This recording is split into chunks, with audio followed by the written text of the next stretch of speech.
All right, so for segment 2, we'll start with Brian on this one. Dynamics of superhero games is what we're talking about.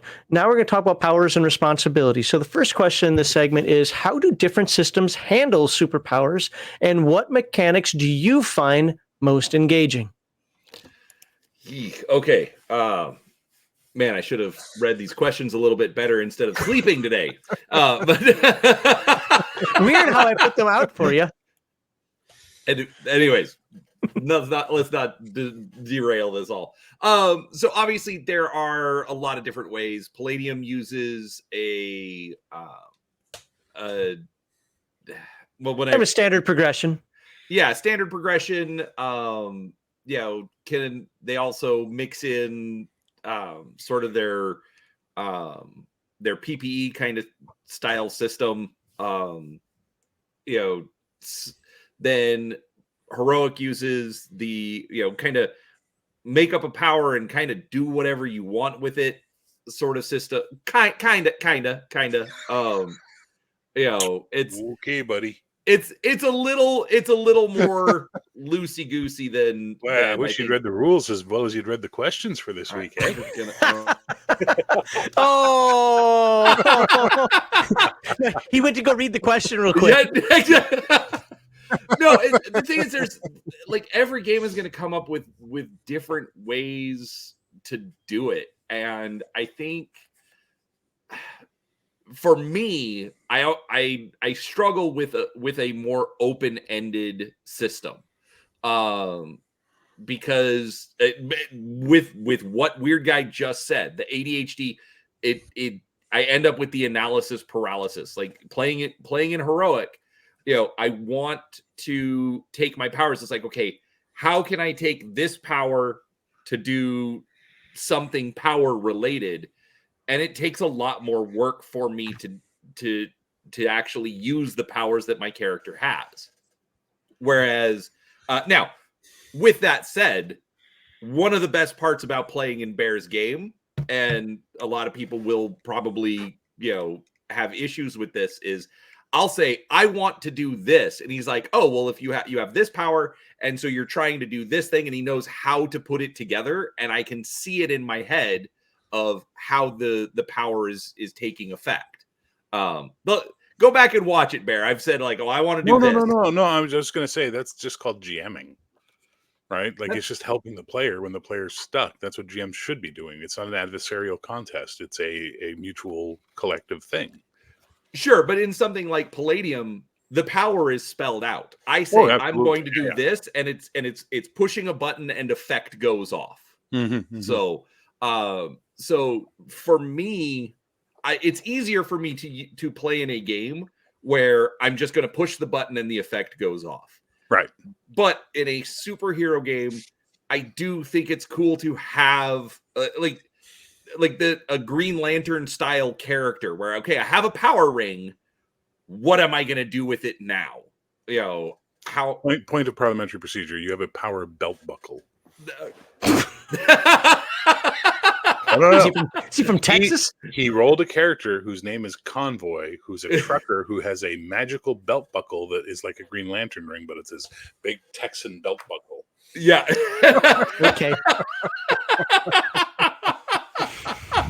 You know what, Brian? You're not even going to get the next question. We're done with you. So, but anyways, essentially, I think that's what you're going to end up with in your systems. You're either going to end up with a button pushing, or you're going to end up with the open ended. And I think what I find most engaging is making sure that there is a GM who knows how to play with that particular system. Because if I went with a game with a bad GM, quote unquote, who didn't know how to use something like Heroic to help the player, use their powers, I don't think it would be anywhere near as fun or as compelling. Hey, you can say the word. Well, some of us aren't dirty commies. And just sharing the picture since someone asked if it was shaped like a duck. Wait, what? There you go. There's Convoy with his Yeah. cosmic wallpaper. And it sparkles. Aw. Oh yeah. Okay, well, we're going to move on to Bear now. Bear, same question for you. How do different systems handle superpowers, and what mechanics do you find the most engaging? So this is a real big bugaboo for me. There's two types I've noticed overall. There's more narrative style and there's more mechanical. And I like to call the mechanical build a hero or Lego powers, where like, well, I want to have my ring be able to reach and grab things. So I'm going to take the power telekinesis and I'm going to put it on my ring and it can do this. And I put these points into it. It does all that's fabulous. And if you love spending hours twittering away and shaving points and min-maxing to your heart's content, mutants and masterminds, whatever they're Champions. calling Silver Age Sentinels these days, Absolute Power. Sorry. Absolute Power, yep. And Champions and a bunch of other games, they got you covered. You want a lighter version of that, play Bash, great game. And if you want the narrative shit, -5 Karma. If you want the narrative stuff, go play Icons, because Icons is almost completely narrative at this point in time for how the powers work. But if you want the sweet spot in between, where there's some rules as to how the powers work, but because of the power stunt system, you can ultimately do anything you can think of as long as you can make the roll and the narrator approves it, play Heroic, which is based on Marvel. Because Marvel introduced in their first yellow box edition, sitting up there on my shelf right above my head, they introduced the concept of a power stunt, the idea of using your power to do something that isn't written on the box, essentially. And every game since has tried to emulate the power stunt system, and most of them, in my opinion, fail because their mechanics aren't designed to have that flexibility. Marvel, the phase rip system, or Heroic, has that baked right into the system, and as a result, you can really write down 4 powers and then just power stunt for the rest of your damn campaign and eventually get all these other powers you want and all these things you can do. And that's a really important thing, because a lot of games are like, people are like, well, how much experience do I get at the end of the game? I want to level up my hero. Well, I don't recall Spider-Man leveling up. I don't recall Superman leveling up. Superheroes are stagnant for the most part. It's why you can't tell a heroic journey with a superhero, because the heroic journey is their first issue, and now you're on to the rest of the story. It's not the entire story for the hero. It's most superhero stories are post heroic journey. Same thing for the powers. They don't get more powerful. They don't get more powers. They don't suddenly become super strong unless there's a plot element introduced that gives that event to happen. That's what event comics are about. That's interesting. Jean Grey becoming the Phoenix. That wasn't her spending a bunch of experience points. That was a story element that brought something new to the character. Now, in gaming terms, maybe the player of Jean Grey was like, I'm bored. And then Harry went, well, I got a great idea. Let's see where it goes. And it went to a place where her character died. But what are you going to do? But that's the thing. So that's why I think I prefer what Marvel and Heroic does, which is a narrative mixed with a bit of mechanical, as opposed to the Build-A-Bear heroes or the Lego heroes. Those things just drive me insane. You know what I mean? They're just so. It's how much. Literally, I've seen people sit down and try and spend 900 points each and see who could come up with the most disgustingly grotesque character they could in Champions. And the final guy won because his character was practically omnipotous, but he had to live inside a super pressurized ball that he could never leave in the center of the earth, powered by a geothermal tap to the earth's core, because that's, the amount of limitation he had to put to get everything. Well, that's fun if you're an engineer. I'm not an engineer. I'm a storyteller. I write. So for me, the how it does it is far less important than the why it does it and the what it does, if that makes any sense. It does. I have a bunch of comments from both you guys, but I got to get Nagahide in first. So Nagahide, same question for you. How do different systems handle superpowers, and what mechanics do you find the most engaging? Oh, I feel like I'm going to get in a lot of trouble with my thoughts on this question. All right. So to me, the Palladium Heroes Unlimited verse uses the idea that superpowers increase your combat efficiency or your attributes in some way, with limited power advancement based on overall level, right? A game like DC Heroes uses the idea that the power is the character, and you have to roll dice against your power, yet you use points to increase it over time. And a game like Godlike is similar to DC Heroes, but with a game mechanic twist of purchasing dice to make your talent or power stronger. So what do I find most engaging? I like the idea of the power of the character to some degree. Like, Superman wouldn't be Superman if he didn't have all those powers. Now, granted, in the comic verse, he gets powers whenever he needs it. But the general concept of Superman is super strength, super speed, laser eyes, bulletproof, invulnerable. So right? just like, so I'm understanding. Are you talking that you like the higher powered campaign? So in terms of like champions, more points. Okay, I just want to make sure I was hearing you correctly there. Yeah, I mean, in DC Heroes is the game I have the most time spent playing a hero character. So even if I have to start out with a low power character, each session you get what are called hero points. Mhm. And you can use those to increase your attribute, skill, or power. And I usually stack those for as long as I possibly can, and then either spend them on a power, or I'll just use them in game to beef up when I need to be like Superman moving a planet, right? And I'll spend the hero points at that point in time. But yeah, I like a more power game. Okay. I mean, I'm a superhero, right? Sure. No, I get it. I'm wow. So all three of you feel free to chime in on this because I'm kind of torn on this. And I know that when there's four people here, I'm not supposed to talk as much, but I can't help it because I'm actually intrigued by this topic. I get what Bear was saying, for example, about hey, they're static, and it's more about the narrative-driven game, and it makes perfect sense to me. And yeah, I know some people are putting in the chat there, and I generally have the same thing. We're saying, I have hey, answers for all of that. well, which is fine. It's like, you know, hey, superheroes change over time. I get that conceptually, but for example, and correct me if I'm wrong, when I played Marvel Superhero, I don't ever remember the character getting better. I just don't remember. It may have happened. I just don't remember. So long ago that I played. I just remember the character's powers pretty much stayed the same. I forget what we used karma for. I know we got karma, but I forget what we used it for. But it was just the same character over and over again. But the game master was fun, and we had fun playing the game. I didn't feel compelled to, hey, I said the word right, to level the character up. On the flip side, I also really like playing a game like Champions or Heroes Unlimited, Absolute Power, whatever, where I do get to put points in the character and see a growth. Maybe that's the gamer in me, and maybe it's because I'm not a purist when it comes. I shouldn't even say that because I would be if I was into it more. I'm just not into the superhero genre as much, so I guess I'm seeing it more as a game.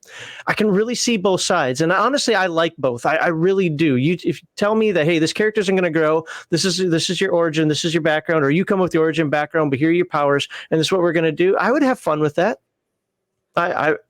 What's up? So one of the fatal flaws of Phase Rip Marvel is the use of karma, not only to fuel your rolling for like luck, but also for power stunts and also for advancement of the character. People never advance their characters in Marvel because they cluck over their karma for rolls or power stunts. So it was very rare to see them saving up. They tried different ways with the Karma Advancement Fund and all this to get people to save their karma for stuff, but they just didn't in the end. We fixed this in Heroic. We introduced two concepts. One, power stunts no longer cost karma. It's basically a feat you have to roll. You have to roll versus to think how to use the power. And if your character can't think how to use the power, well, then they're not going to do the power stunt. But if they can, they're going to do the power stunt. Okay. Second, we created an advancement system where every time you play, you get X amount of advancements, and then improving your character's stats, abilities, buying new talents, whatever, costs a certain amount of advancements. So there is a level of that now for people who want that type of stuff. But my point is, okay, Superman went from jumping over buildings to flying across the galaxy 25 years after he was introduced. Superman moved planets for about 15 years during the Silver Age when the writers were writing stupid stuff like he could shoot tiny Supermen out of his eyes. Yes. Wait, what? That's a power he had in the Silver Age. He could shoot Love little tiny, fully powered as him Supermen out of his eyes. Okay. That stuff is nonsense, poo-poo, silly age, and we should never use it as the barometer for stuff. Once you get past that, Superman doesn't move planets anymore because they understood moving planets wasn't playing pool. It was destroying civilizations and throwing entire solar systems out of whack. So they slowed that down. Bronze Age. Beautiful. Yay. But the point is, Spider-Man doesn't just suddenly sprout wings unless it's story related. Batman suddenly doesn't get the ability to fly unless it's story related that he's built a flying suit. The Flash doesn't suddenly get to shoot laser beams out of his eyes. And that's what games that do the D&D leveling reward system will provide for players, the ability to buy whole new powers because they've got the points to buy them. I propose the alternate, the alternate to that, which is find a reason for a story to exist to give your character the thing you want. Play it out in real time in the game, and then get your stuff. Reward for effort. You guys said something earlier. I think it was probably you, Barry. You were talking about champion, and you could really break a character with all the limiters and so forth. I hate variable power pools because that is your Green Lantern ring. I like things that are more like, as Brian said, push button. Tell me what my power is, and I will think of interesting ways to use it. Don't give me this amorphous. I can't say. I'll be honest. I cannot stand variable power pools in champions. If you like it, you're a bad person. I mean, fine, you play your game, but I don't, because I think it's a cheat code to just do whatever I want, and I'm just not into it. So I'm definitely into the more push button style. But again, like I was saying, then we'll move on. I both work for me, but it's probably because I'm not into the genre as much, so I don't have as much hung up on it. Because I think, if I was, I would be on Bear's side with that. But then I don't know. I want to answer Nerdy Orker really quickly. Okay. The 1978 Superman movie is almost Silver Age in its presentation. You cannot use a movie as a representation of the comics. Movies and their different mediums, completely different beasts. Just like role-playing games are completely different mediums, therefore they're going to be completely different beasts. Nothing turns me off more on a superhero game than they claim to emulate comics. Ugh. Comics have writers and editors and plots. I'm playing a game. I want an engine that lets me have some chance to do what I want to do, but stuff can blow up in my face. Stuff can go wrong. I don't have a writer on my side. No one could play Batman. No one. Because Batman always has a plan. Batman always thought of that. No matter what you were going to do, Batman thought of it. You know what I mean? Well, I want to meet the player that can do that, because I've yet to meet him in over 30, 40 years of role-playing at this point in my life. I have yet to meet the player who can outthink every human being on the planet. Well, that's a great segue to our next question. So let's just go into it, which is what challenges come with balancing character powers and maintaining suspense and challenge? Oh, this is for Bear. We're starting with you, Bear. No, sorry. I'm like, okay, well, who's going to go first? Well, balance is an ugly word, and we should throw it in the garbage. And we should put it down the garbage disposal and then flick the switch and then pour acid in there, because balance in superhero games is nonsense. You're literally dealing with people who can read each other's minds. People who can shoot kinetic force out of their eyes. Balance is a pretty wreath of flowers that smells very bad. But rules, boundaries, and end zone. By establishing the power level of your game, you can create that balance artificially. And not to say Heroic's the greatest game ever. I would never make that kind of a stupid statement, because it's not. I think it's good, but I don't think it's the greatest. It does handle that in the way that we have changed the system to having the opposed ranks, as opposed to just one table you roll on no matter what. It's the Aunt May problem. It's this thing where people can just, now you can have some control over that. So the balance is almost self-inflicted in the game. The challenge for players is trying to figure out how to play their characters, right? How to figure out what their characters can do. Brian's example earlier, I'm analysis paralysis. I want push button. Okay, there's lots of push buttons, but if you don't know what your character can do because you haven't really read the powers and paid attention to it, the push button's going to vanish from you. Hey, Kentucky Rex. It's going to vanish, and you're going to wind up with the analysis paralysis. Some games are too push button because you have to build the button, and then you got to build the deck, and then you got to put the power supply in, and then you got to insulate the room, And you go, by the time you're like, I mean, good God, how long did it take us to make Marvel characters, Brian? We made them in an hour and a half. If that had been Champions, we would have been there. We would have done three broadcasts of it. Yeah, at least. Per So character. Per character, exactly. So for me, the challenge is always finding out what the player expects their character to be, how they see their character interacting with the universe, and then getting them to have a realistic expectation of what they can and cannot do, but trying to meet their expectations as well to give them that wow factor that they really want. Okay. Thank you for doing my TED Talk. All right, let's move it down to Nagahide there. What challenges come with balancing character powers and maintaining suspense and challenge? Well, so I'm going to lead off of Bear's final thoughts there. For me, I think it falls on the game master, dungeon master, whatever master of the world you want to call them, right? The person managing the story and the NPCs, essentially.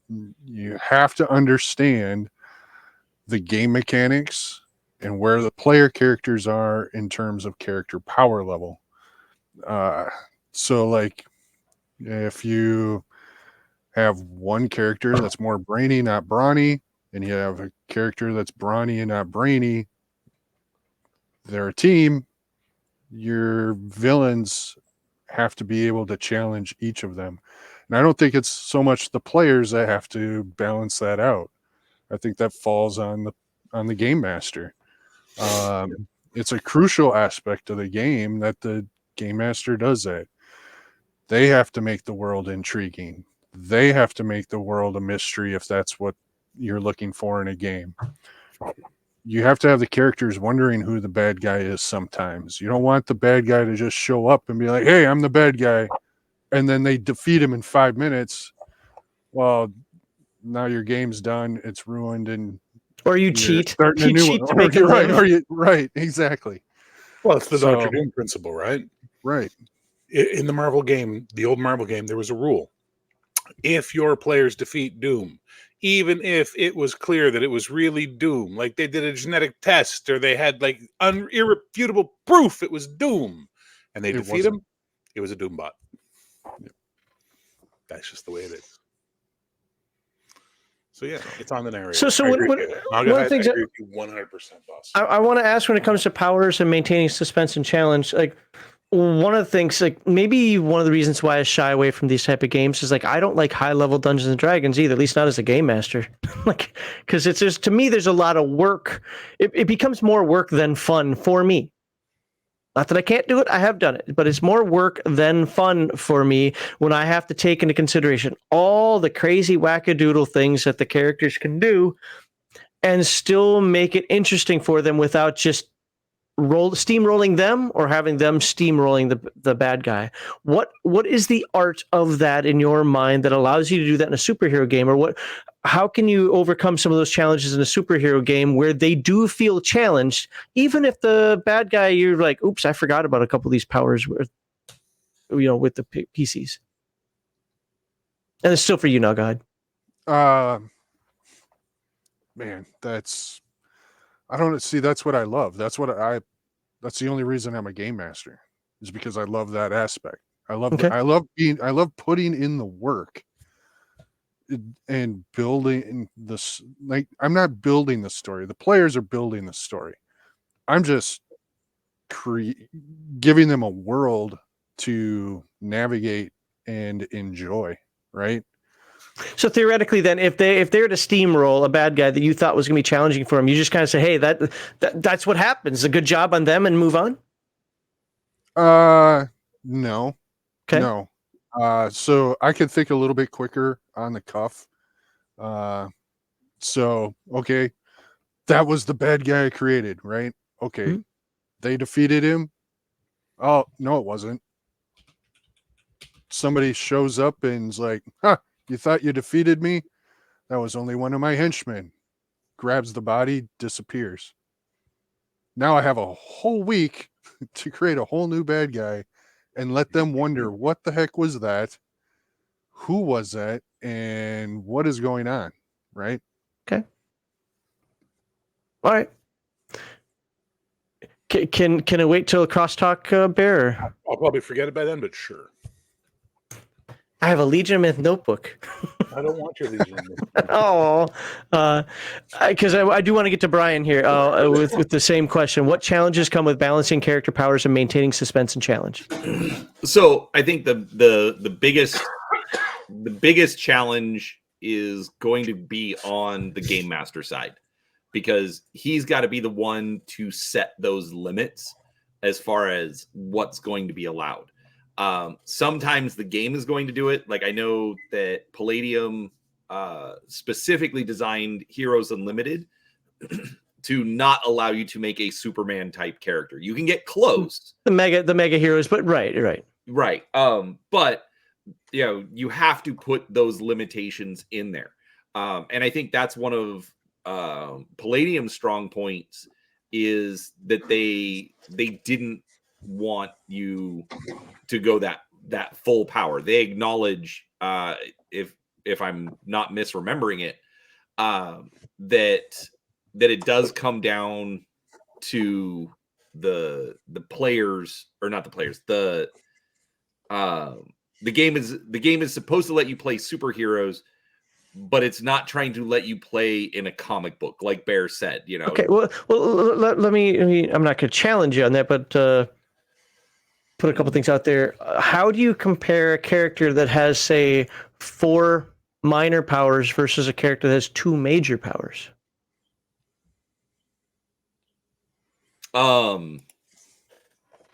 I'd have to know the system a little bit better than I do, or at least as much as I did back in the 90s.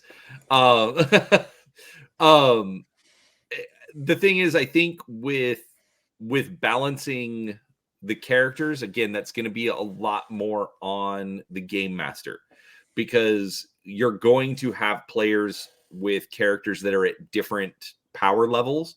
Maybe this guy, like when we were making characters for Heroic, we were randomly rolling everything. So some people are going to have more powers. Some people are going to have more powerful powers. But the balance has to come, or not has to, but a good GM is going to make sure that each player, even if they have weaker powers, has something that they can contribute. Lets them get involved in the game by creating a situation, or at least just putting the spotlight on the player. Hey, what are you doing? And letting that player be creative. Okay, I'm not super strong, but I can't, I've got a contact in the government. Cool. Can we get some F-35s to drop a nuke on this guy or something? I don't know. Well, let's look at this from the other side for a moment. I mean, that's good for the players, but how, as far as the game master goes, how does he maintain the suspense and challenge for those players? Again, it's how is he focusing that spotlight? If the quasi Superman character is just kind of dominating everything, you know what? Throw in the kryptonite. Throw in the thing that's going to knock that guy out for a little bit, but then it could also be used to let the other players get a boost. Hey, your Superman character got taken out. You need to go rescue him or protect him, until his powers can reactivate, whatever it is. So, I think that's really where it's going to be important, is that the game master is kind of moderating that. Okay. If that made sense. Well, between you and Barry, you remind me of something I actually wanted to say last segment, but I think it actually steps up better now. And that's one of the things I liked about Marvel is because, again, I don't believe in game balance either. I think it's a silly term that doesn't need to be ever implemented. However, I do believe in viability. I think all characters need to be viable. And one of the things I found interesting about, say, Marvel superheroes, at least from what I'm remembering, I may have foggy memory on this, it was a long time ago, Vice playing Champions or Heroes Unlimited, is that I remember one of the characters just rolled crazy well and had like shift whatever powers. I'm running around with like feebles and typicals and extraordinaries, and he's got like shift Y, unearthly, whatever those words are and so forth. And you could have that, but we made it work. We didn't make it just, well, you're my dumb sidekicks. No, we actually made it like he was kind of the Superman compared to, I don't know, X-Men or something. I don't know. Yes, I just mixed Marvel and DC. Who cares? But you get the idea. Like, yeah, he outstripped us, but the game master then put in things that had to take him away from us. Or if we were all together, hey, those are the minions that we can take care of while he's doing this other thing. And oh my God, now he needs help over there. That dude was more powerful than we thought. We were absolutely able to integrate our party well, and I think it worked out. I don't think you have to have that balance. At the same time, I do think that the balance, so to speak, which I just don't think is even possible in a superhero game. I could go through the Palladium book and I could pick powers that would break it. I could pick powers that would make me so worthless. Why did I even make the character, even though it looks like I have a lot? I mean, you absolutely, can do that. I do think like people in chat have been saying that it's up to the game master. The game master has to know what you're capable of and narrate the world around the characters so that they fit in the way they're supposed to fit in. Whatever that means. Very vague statement, yes, but whatever that means, you're viable. There's no balance in the Avengers or JLA. What's JLA? Justice League of America. Oh, okay. Nerds. So, BioKiddo says, I don't think there's a Palladium design choice for Heroes Unlimited. I think Kevin just likes 80s movies and didn't actually want to make a superhero game. I don't remember him saying, we asked him about Heroes Unlimited on one of the times we talked to him. I don't remember him saying that, but I could be misremembering. I thought he actually said that he had an intent for it, that he didn't want to make the ultimate like Superman. Like he wanted it more toned down. But if I'm wrong, then I'm misremembering. Well, but also I'm gonna, from what I know about Kevin, I'm gonna push back on that, like him not wanting to make a superhero game. Like go back and look at Kevin's origin story. Yeah, he's all comic book, yeah. Absolutely. Like he may have started with a fantasy game, but I guarantee you when he started working on Heroes Unlimited, he wanted to do that game. So anything that you guys have for each other? I had 2 points. Okay. And I told you I was going to forget one. Sorry.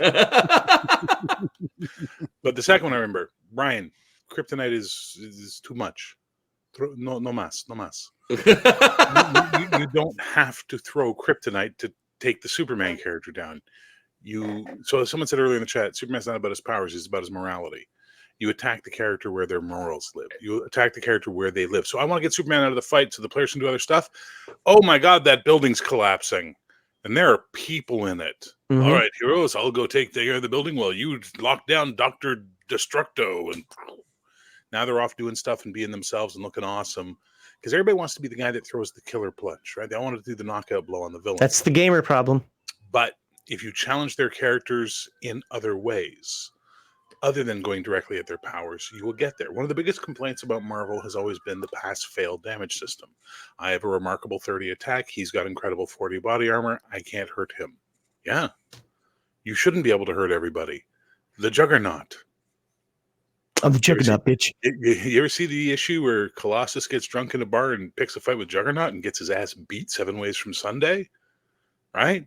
Or Unus the Untouchable, where they can't touch the guys. They have to find other ways to defeat him. Spider-Man fights Juggernaut. Spider-Man's got a hope in hell against Juggernaut. It's like Spider-Man fighting the Hulk. He's going to get tagged and it's going to hurt. So what does he do? He buries him in like 200 tons of quick-drying cement, which took Juggernaut 3 months to walk out of or something like that. You know what I mean? Like, there's what you don't... So you can do the same thing to your players. You can go after, find their other challenges, find their other places where you can get at them and go there.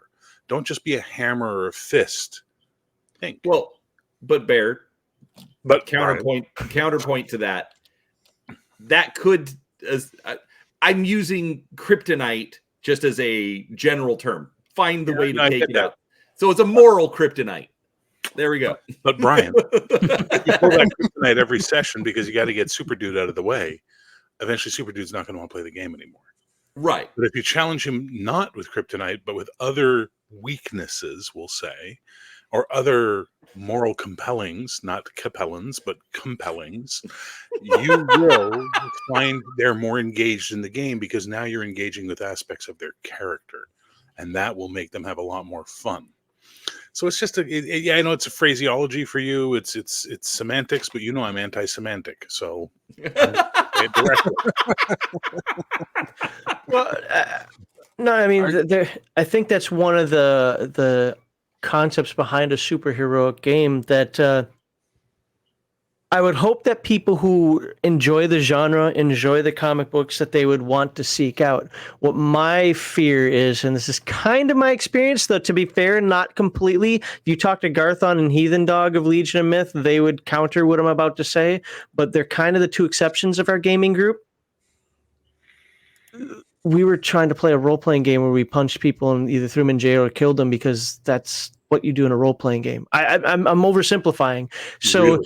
Challenging like what you were saying, I think is the right way to go. But I also think that you have to have players that want to do that. If somebody had told me up front that, hey, by the way, because this is what they told me, hey, we're playing Golden Age Heroes. I don't know what the hell that means, and I don't care. Oh, it's like Superman and so forth. Okay, sure, like those. Whatever. That means you got to be a good guy. Can I be a little vigilante? Well, as long as you're not killing. Okay. So Golden Age. I don't know. I don't know what any of that means. Look, They don't either. Well, they were trying to get me in the game because we were the gaming group. That's what it was. And yeah, when I started playing, there were some arguments there in and out of character over that because I was like, wait a minute, I designed this character to be. I don't believe in this nonsense of like, you gotta like let the murderers live. No, I don't. I just don't believe that. I can't play a character that will do that. No, and they so you play vigilante. Well, yeah, I was a good vigilante, and so they took a blind eye again to keep me in the group. But I was so my point being is I probably am not made for this type of game, or I need to have a little more of a sit-down conversation, in terms of like, okay, let's do this right, Max. This is what we need you to do. I'm not just saying this about me. I'm saying this about the general concept for the characters. You've got to have players that want to do that role or get them convinced that they want to do that role. Go ahead. So there's ways around that. Okay, I'm making a character for you. That's the first step. You're playing up to play a superhero game. You're not into superheroes. Let me make a character for you. Let's have a conversation. Let's talk about what you like, what you don't like, what your motivations. Oh, I don't like that we let them go. We're going to kill. Okay, how about instead of killing them, you play a character who has quantum energy manipulation powers. And one of his things is he has the quantum prison. What's that? It's an extra dimensional place where he can send these sons of bitches once he's defeated them, to lock them away in the quantum dimension where they're not going to kill anybody anymore. They're just stuck there like a prison. But he has a chance to get away. There is the remote chance he can get away. No. Okay. I'm not letting somebody with mega superpowers destroy my planet. Then let's go the other direction. If I invite you to play a murder mystery and you decide that as the detective, the only solution is to shoot everybody in the room, you're the problem, not the game. No, that's fair. And I'm being hyperbolic when I say that intentionally. Because that's how a lot of gamers think. And I wasn't the only one who was thinking that way. And it actually caused that game to not last. And it wasn't Garthon or Heathen Dog. Garthon was running the game. Heathen Dog was playing in the game. It was not their fault, but there were, to be fair, I was the loudest one, but there were people in there who wanted to be mischievous. And my point is actually to say, hey, you've got to respect the genre. You've got to respect the game. You got to respect the tropes. Yes. And if you're going to be so black and white about things, superheroes are not for you. It's 4 colors for a reason. Right? That's the thing. So superheroes aren't for you. If you cannot bend or flex or change what you think, or you have to bring your real world morals to your character to the table, superheroes aren't for you unless your morals align with the superheroic mentality. Simple as that. Then I don't play Call of Cthulhu. Why don't I play Call of Cthulhu? Because I would burn every book in the room as soon as we walked into the room. My teammate starts reading a book. We could use this to back of the head.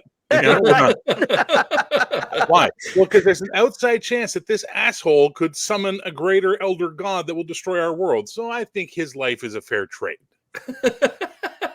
Well, turns out people don't like playing Cthulhu that way. I found out the hard way. So, okay. Right. No, it's funny you I'm said playing a because that zombie game. really that's the same point I was making. Yes. Yep. In the game, we had established in game, if you get bit by a zombie, you will get turned into a zombie. One of the people got bit by a zombie. First chance I had, I shot him in the head, and everybody got mad at me. I'm like, why are you mad at me? They're like, well, you just murdered him. I went, he was dead already. It's a zombie. He wasn't a zombie yet, but we Oh. knew he would become a zombie eventually. So I just stopped him from being the fly in our ointment when we're in our secret base, and then suddenly he turns into a zombie, and we have to fight him because he turns 3 of you into zombies. That's not the way you. Okay, not for me. So I don't know which Delta Green or not Delta Green. I don't know which Cthulhu you were playing, Bear, Original. but so you should play Delta Green Cthulhu. Oh, thanks. Because I know that's what where you're you burn the books, you kill the bad guys, I'm destroy everything evil in the room. I'm good. I just stay away from Cthulhu. Couple of things for go ahead. Max. Go ahead. Yep. So you had asked Brian about how do you balance in Heroes Unlimited. You have one character with two minor powers and one character with 2 major powers. The book already does that for you, depending on the powers, of course. Every power has its limitations. Either it doesn't level up or it levels up, but you have an actual limitation to that ability. So in Palladium, it does it for you. Yeah, but to be fair, those major powers are pretty big. What we noticed when we were actually paying close attention to the powers, and like when I did my video on the powers books, is that minor powers affect one thing, like you can fly, just as an example, okay? Where a major power would be like you can move, where it doesn't matter if you're flying, jumping, running, whatever. And so some of those, like if you've got, I don't remember all the powers again, Heroes Unlimited is not my game of choice. If you've got the ability to throw anything with flame versus the ability just to say, I can shoot a flamethrower, you actually can become pretty broken and powerful because you could set off effectively a delayed blast fireball in somebody's house and run away. You could launch a firestorm from the sky. You could, a lot of different things you could do where the guy with the flamethrower can literally just shoot the flames out of his hands. No, I'm not talking about actual powers in Palladium's Unlimited. Here's Unlimited, folks. Don't get mad at me. I'm using it as an example, just as how they are the majors versus minor. I mean, I know there are ways around this, but everybody's favorite from back in the day was alter physical structure, stone, and invulnerability. Good luck hurting that guy. Now, there are other things you can do. Yes, we know that you can absolutely do things, but how does somebody with 5 minor powers of I can run fast, I can I'm super accurate, I can manipulate ice, handle somebody like that? They really can't. Imagination. Yeah, no, fair, right. I can manipulate ice. You're made of stone. Yeah, right. Stone has cracks. I'm gonna get some ice into those cracks, and then I'm gonna expand it and shatter. But the game, because of what Brian said earlier, doesn't allow for that. Alter physical structure stone just gives you a whole crap ton of SDC. Remember, it's an SDC game, and gives you an armor rating that's insane. Like, I mean, I could alter physical structure metal, whatever. The alter physical structures get a little weird between wood and metal and crystal and whatever else, but. Are those major or mine? Those are major, right? Alter physical, yeah, both alter physical structure. Because the main book, I just remember. So I played first edition revised, and I just remember there's this one kid who kept taking. Exactly that book right there. Alter physical structure of stone and invulnerability. That armor rating is not outrageous. It was like 16 or something. Yeah, that's not outrageous. Play some Dungeons and Dragons. I got a character right now with like a 23 armor class. I don't know what that means. To me, that means you're hit every time you walk. No, armor. It's basically the same as armor rating. Armor class is the same as armor rating. Right? He knows he's being facetious. He just likes to pretend he doesn't understand how modern D&D works. Don't fall for his tricks. He's playing mind games on you, Nagahide. But if you're doing modern D&D, unless you got all that bounded accuracy BS in there, you've got like a +10 to your roll to hit. So I mean. I don't understand what that means. I'm sure with some manipulation, I could do the same thing in Heroes Unlimited. For every challenge, there is a solution.